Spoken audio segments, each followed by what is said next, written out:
हमारे पीछे हम दिखाने का प्रयास करेंगे कि कैसे लोग बैठे हुए हैं।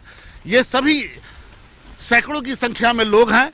कैमरे की नजर जहां तक जाएगी, हम एक एक लोग से बहुत ज्यादा बात तो नहीं कर पाएंगे, लेकिन इतना जरूर पूछेंगे कि ये कहां से आए हुए हैं। आप बताइए कहां से आए हुए हैं? नोएडा से। नोएडा से। क्या नाम हुआ आपका? मिथिलेश कुमार। कहाँ जाना है आपको? धनौती मठ, डिस्ट्रिक्ट सिवान, बिहार। धनौती मठ जाना है आपको। कहाँ से आए हो बाबू? जी सर, गोरखपुर से। गोरखपुर से। जी सर। कहाँ जाना है? हसनपुरा मार्केट। हसनपुरा। खड़ा हो जाता नहीं? बेचारे थके हुए हैं, खाना नहीं मिला, पानी नहीं मिला। इनको ये पता नहीं है कि ये आखिर ये अब घर तक जाएंगे तो कैसे जाएंगे। कहाँ से आए हैं? दिल्ली से आ रहे हैं। दिल्ली से। हाँ। दिल्ली कितने दिनों से थे वहाँ पे? वहाँ से 1 महीना से थे। काम करते हैं वहाँ पे? हाँ हाँ। अच्छा, अभी कहाँ जाना है आपको? अभी छपरा जाना है। छपरा जाना है। हाँ। यहाँ कब पहुँचे? यहाँ हम टाइम तो नहीं देखे, लेकिन यहाँ पे आके लाइन में मतलब लग कब? रात में आए, सुबह में आए? गए। सुबह में आए। सुबह में आए। हाँ। क्या नाम हुआ आपका? पुनीत। पुनीत। यहाँ और लोग हैं। आप बताइए कहाँ से आए हैं? गोरखपुर से सर। गोरखपुर से। कहाँ जाना है आपको? सिवान। सिवान जाना है। सिवान में बड़लम। बड़रम। चलिए आप बताइए कहाँ से आए हैं? गोरखपुर से। गोरखपुर से। कहाँ जाना है आपको? छपरा। छपरा जाना है। आप बताओ कहाँ से आए हो? लखनऊ। लखनऊ से। वहाँ काम करते थे? कहाँ जाना है आपको? कटिहार। कटिहार जाना है। कटिहार जाना है, बहुत दूर है यहाँ से। हमें लगता है कि शायद 500 किलोमीटर कटिहार जाना है इन्हें। और अब ये यहाँ पे फंसे हुए हैं बेचारे। यहाँ से क्या व्यवस्था बनती है और कितनी अच्छी व्यवस्था है हमारी सरकार की, वो विधायक जी अभी थोड़ी देर पहले, हमें बताने की जरूरत नहीं है, विधायक जी बता रहे थे कि क्या व्यवस्था है। जब बड़े अधिकारियों से बात होती है तो वो किस लहजे में, किस तरीके से सांत्वना देते हैं। यहाँ बहुत से लोग अभी भी, देखिए एक लंबी कतार है और कुछ नहीं तो बेचारे ये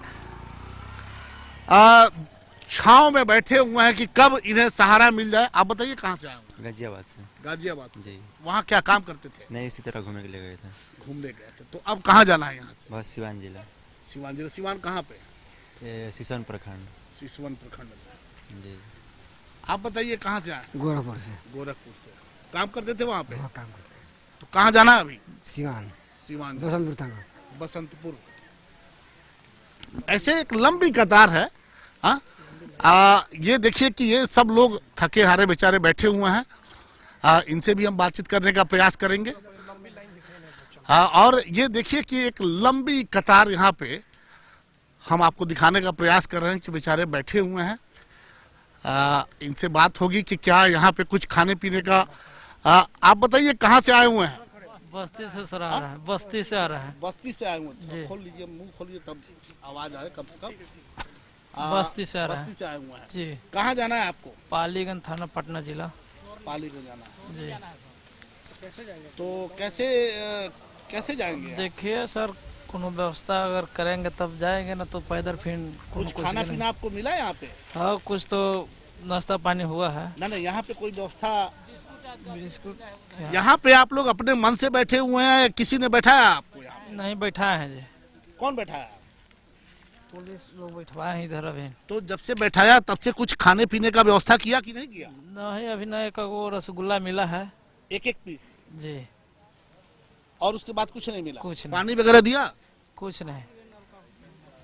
पानी नहीं मिला। एक रसगुल्ला मिला है और इस रसगुल्ले के सहारे अब आगे इसके बाद कब अन्न देव का दर्शन होगा ये पता नहीं है। पानी भी नहीं है। लोगों से पूछा, ये हम और लोगों से भी इधर बात करेंगे। सब लोग बैठे हुए हैं। खड़ा हो जाइए। आप बताइए कहाँ से आए हुए हैं? बस्ती से। बस्ती से आए हुए हैं। जी। कहाँ जाना है आपको? हमको जाना है मसौड़ी तरेगना स्टेशन। मसौड़ी जाना है। हाँ। तो कैसे जाइएगा? यहाँ कैसे, कोई व्यवस्था है? अब जैसे भेजते सर। कोई व्यवस्था नहीं है। कोई व्यवस्था नहीं है, कोई जवाब नहीं है। इन्हें समझ में नहीं आ रहा है कि आखिर ये क्या जवाब दें, क्या करें, कैसे ये लोग अपने घर तक जाएंगे। अब देखना यह है कि प्रशासन की आंख कब खुलती है। विधायक जी ने खोलने का प्रयास किया है, देखिए कब खुल जाए। आप बताइए कहाँ जाना है आपको? सिवान जिला जाना है सर। और कहाँ से आए हैं? गाजियाबाद से आए हैं सर। तो यहाँ पे आप वहाँ क्या करते थे? गाजियाबाद में क्या करते थे? काम करने गए थे सर, यहाँ से 14 तारीख को गए हम लोग, यहाँ से 12 तारीख को, 14 तारीख को पहुँचे तो वहाँ। यहाँ तक कैसे पहुँचे? पैदल पैदल चल कर आ रहे हैं सर, गाजियाबाद से 6 दिन हो गया सर। गाजियाबाद से पैदल चल के आ रहे हैं? हाँ सर।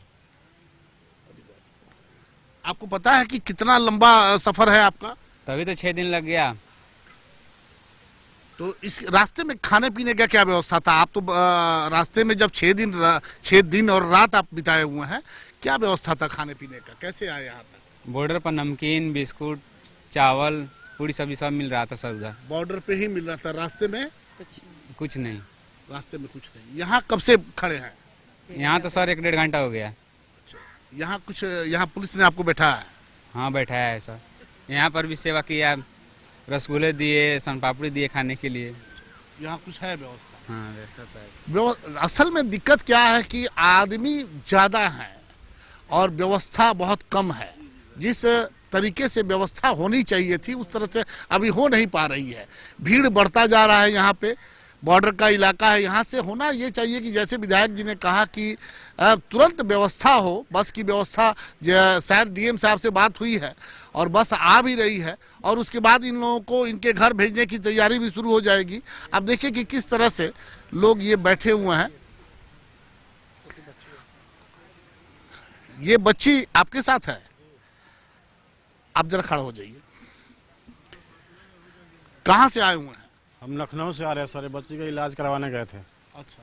कान का आजा बेटे, कान का ऑपरेशन था। अच्छा। हम लखनऊ का ऑपरेशन करा के इधर इधर घूम जाओ, इधर। हाँ, वहीं उधर देखो। 5-7 दिन वहीं रहे हैं। अच्छा। उसके बाद में एक दिन योगी सरकार की यानी कि मदद मिली और वहाँ से चल पड़े। बैठे बैठे बहुत परेशान हो गए थे। तो यहाँ तक कैसे आ गए? कैसे यहाँ- आए? पैदल आए या गाड़ी से आए? नहीं, गाड़ी से बस में आए। बस वहाँ से भेजा गया आप? जी, वहाँ से भेजा गया बस में। कब यहाँ पहुँचे? यहाँ कब पहुँचे? यहाँ तो हम पहुँचे हैं 10 बजे करीब में। सुबह 10 बजे। जी, अभी इस बच्ची की तबीयत ठीक है? अभी तो ठीक है, बच्चे की तबीयत ठीक है। पर घर खाना पीना कुछ मिला? तो कोई खास अपने घर के जैसा नहीं हो रहा है। जो ही बिस्कुट वगैरह खिलाए थे उस उधर बॉर्डर के उस पार में, वही खाए हुए हैं। यहाँ 1-2 मिठाई मिली है, वही खाए हैं। और जाना कहाँ है आपको? जाना हमको मोतिहारी जिला पताही थाना में, गम्हरिया तो गाँव। यहाँ किसी से बात हुआ कि आपके भेजने की क्या व्यवस्था हो रही है? अभी या अगर नहीं होगा तो फिर कैसे जाइएगा? अब इतने भीड़ भाड़ में किससे क्या पूछे, कुछ समझ में नहीं आ रहा है क्या कर रहे हैं लोग। तो आखिर क्या सोचा है, कैसे जाइएगा? आपका तो तो यही है कि जो इन लोगों के साथ होगा वही मेरा भी होगा। और क्या सोचे इसमें, सोचने की क्या बात। प्रशासन के अंदर है तो उसको तोड़ भी तो नहीं सकते हैं। इस हिसाब से प्रशासन के हिसाब से चलना पड़ेगा। नाम बताइए अपना। नाम मेरा सुबोध शाह है। सुबोध शाह हैं, जो मोतिहारी जिला से हैं। बच्ची के इलाज के लिए लखनऊ गए हुए थे।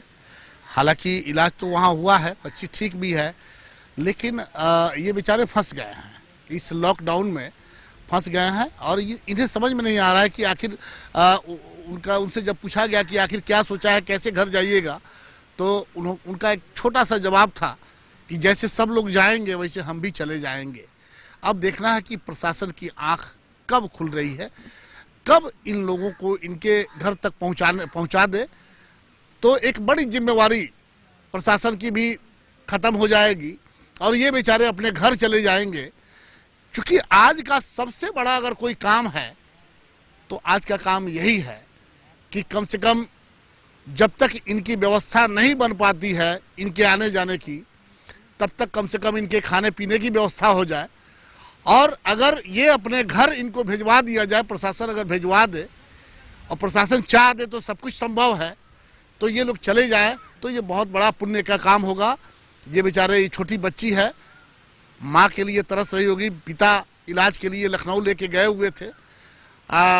कितने दिनों से आप लोग हैं बाहर? मैं यहाँ से 2 मार्च को ही गया था। अच्छा, 2 मार्च को गए थे। 2 मार्च को मैं यहाँ से ट्रेन से गया था।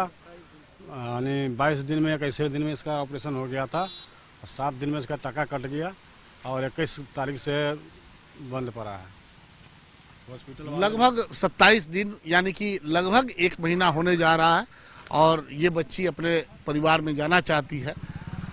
हम भी चाहेंगे कि जितनी जल्द से जल्द व्यवस्था बन जाए प्रशासन के पास, इन लोगों को इनके घर भेजने का काम करें। ये लोग देखिए कि ऐसे लाइन से सोए हुए हैं लोग, पता नहीं है कि कब व्यवस्था बनेगा कि नहीं बनेगा, ये समझ में नहीं आ रहा है।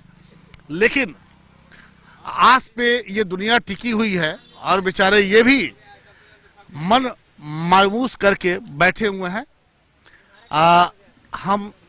आप बताइए कहाँ से आए हुए हैं? लखनऊ से है।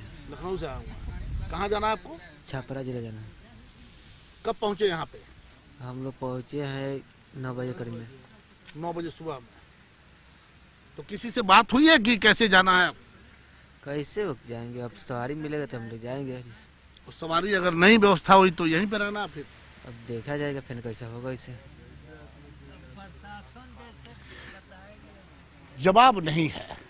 जिस तरह सरकार के पास कोई व्यवस्था नहीं है, उस तरह इन लोगों के पास भी समझ नहीं पा रहे हैं कि आखिर करें तो क्या करें। तो अब देखना है कि सरकार की जो व्यवस्था है वो कब इन तक पहुंचती है, कब ये बेचारे, चूंकि यहाँ जिस इलाके में हम लोग खड़े हैं यहाँ ना लाइट की व्यवस्था है, ना ही यहाँ पानी वगैरह की व्यवस्था है। अगर यहाँ पे रात गुजारना हमें लगता है कि शायद खतरनाक है। इसलिए अगर शाम होने के पहले अगर प्रशासन इन्हें या तो राहत कैंप तक ले जाए या फिर अगर व्यवस्था बनती है तो इनको इनके घर तक पहुंचाने का काम करे तो शायद ये बहुत अच्छा काम होगा। इसकी जितनी सराहना की जाएगी कम है।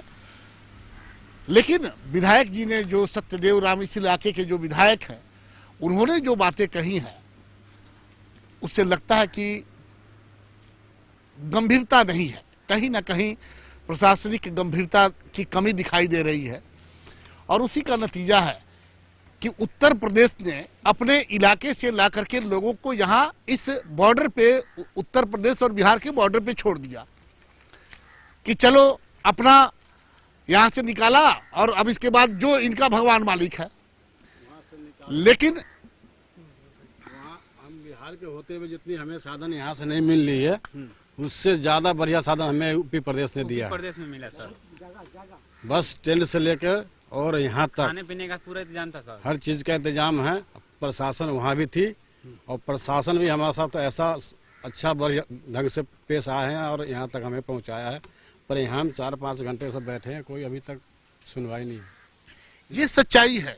देखिए, हम लोग असल में उत्तर प्रदेश में तो हम गए नहीं, वहाँ की व्यवस्था को देखा नहीं, वहाँ की व्यवस्था को इन लोगों ने देखा है और इन्होंने कहा कि वहाँ जितनी अच्छी व्यवस्था है, खाना से लेकर के, पीना से लेकर के, उन्होंने हमारे हालचाल को पूछा, उन्होंने हमको यहाँ तक पहुँचाने के लिए गाड़ी की व्यवस्था की, वो व्यवस्था यहाँ नहीं है। 400 किलोमीटर से लेकर हमें जितनी सुविधा मिली है और कोई लेकिन कोई दिक्कत नहीं हुआ। पुलिस वाले भी चेक करते थे, फटाफट अपना काम करते थे, गाड़ी बढ़ा देते थे। हमें 120 किलोमीटर यहाँ से जाना है, जिसमें 1 दिन 2 दिन लग जाएगा, तो कौन फायदा है सरकार का आने की, हमें मदद देने की कोई फायदा ही नहीं है। क्या लगता है कि अगर इस तरह से, जिस तरह से सरकार बेरुखी दिखा रही है और आप बिहार के रहने वाले हैं और चंद 6-7 महीनों के बाद चुनाव भी होने वाले हैं, इसका असर पड़ेगा उस समय? एकदम पड़ेगा। हम लोग दुखी होंगे तो पड़ेगा नहीं, एकदम पड़ेगा। ना पड़ने के तो सवाल ही नहीं उठता। पड़ेगा, एकदम पड़ेगा। सवाल पूछिएगा जब नीतीश जी आपके पास वोट मांगने के लिए आएंगे तो आप सवाल पूछिएगा। एकदम पूछेंगे। क्या पूछिएगा? क्या हमारी सेवाएं ऐसी की जाती है, क्या कोई हमें परेशानी होती है, कोई दिक्कत आती है तो हमें सेवा मिलती नहीं है, उस वक्त आप लोग की प्रशासन सही से हमें यत्न नहीं करती, और यही सब तो पूछेंगे। हमारे लिए तो वही तो है सब कुछ। ऐसे हालत रही तो कौन उनको पूछेगा? जैसे बिल्कुल बिल्कुल पूछना चाहिए हर व्यक्ति को। आज इस दुख की घड़ी में जब हमने एक अच्छी सरकार को चुना है और जिसकी तारीफ भी होती है, लेकिन किसी व्यक्ति की, किसी भी व्यवस्था की जांच तब होती है जब आप संकट में घिरते हैं। तब आपको लगता है कि कितने चाहने वाले, कितने हितैषी हैं आपके, जो आपको थाम ले उस दुख की घड़ी में। वही आपका सच्चा मित्र होता है, वही आपका सच्चा दोस्त होता है। लेकिन जिस तरीके से इन्होंने कहा कि हम चुनाव के वक्त 7 महीने के बाद जब नेता इनके दरवाजे तक जाएंगे तब उनसे सवाल पूछेंगे कि दुख की घड़ी में आप कहां थे। और पूछना चाहिए हर व्यक्ति के, बिहार के हर उस व्यक्ति के को अपने उस नेता से जब वोट मांगने के लिए इनके दरवाजे पे जाए, ये इनके जैसे सैकड़ों लोगों के दरवाजे पे जाए, तो ये सवाल पूछना बिल्कुल जरूरी है कि जब तुम दुख के समय में साथ नहीं दोगे तो फिर तुम्हारी क्या जरूरत। चलो आगे बढ़ो। आज सभी लोग व्याकुल हैं और जिस तरह से उन्होंने उत्तर प्रदेश सरकार की सराहना की है, वो वाकई अगर उस तरह से काम किया है तब उनकी ये सराहना हो रही है। बिहार सरकार को भी चाहिए कि उसी नक्शे कदम पे चलते हुए इनके आशीर्वाद को प्राप्त करें और इनको इनके घर तक